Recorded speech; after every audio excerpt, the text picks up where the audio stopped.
глубокого с визита в вашу страну. Была объявлена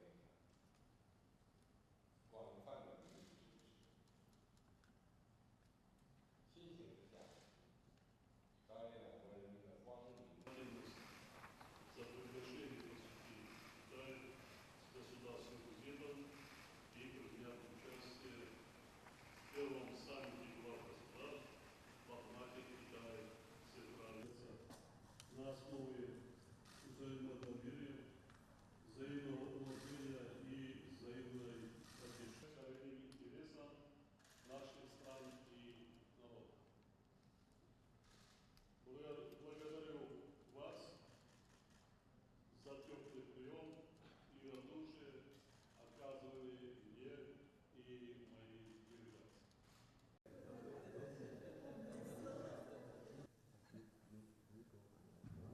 حاضرین محترم، مراسم امضای سندهای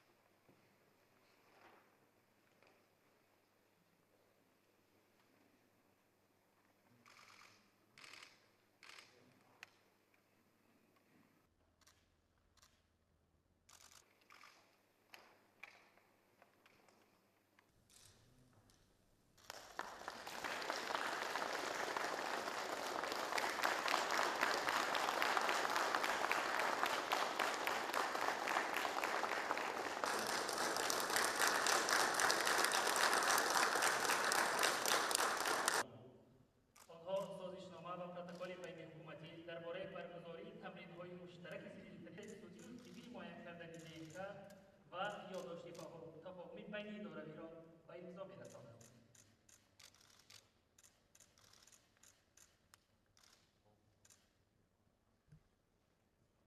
آنها سازشنامه بین حکومتی درباره رسانیدن کمک به بازگشت و یادداشت دارند.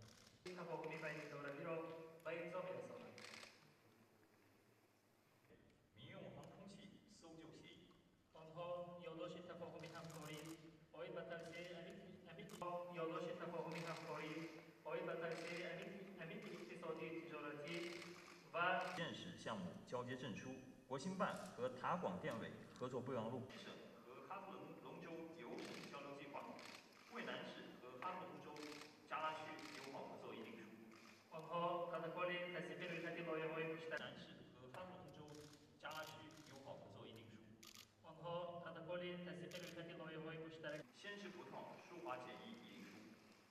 آنها یادداشت تفاهم درباره استقرار مناسبت‌های دوستی و همکاری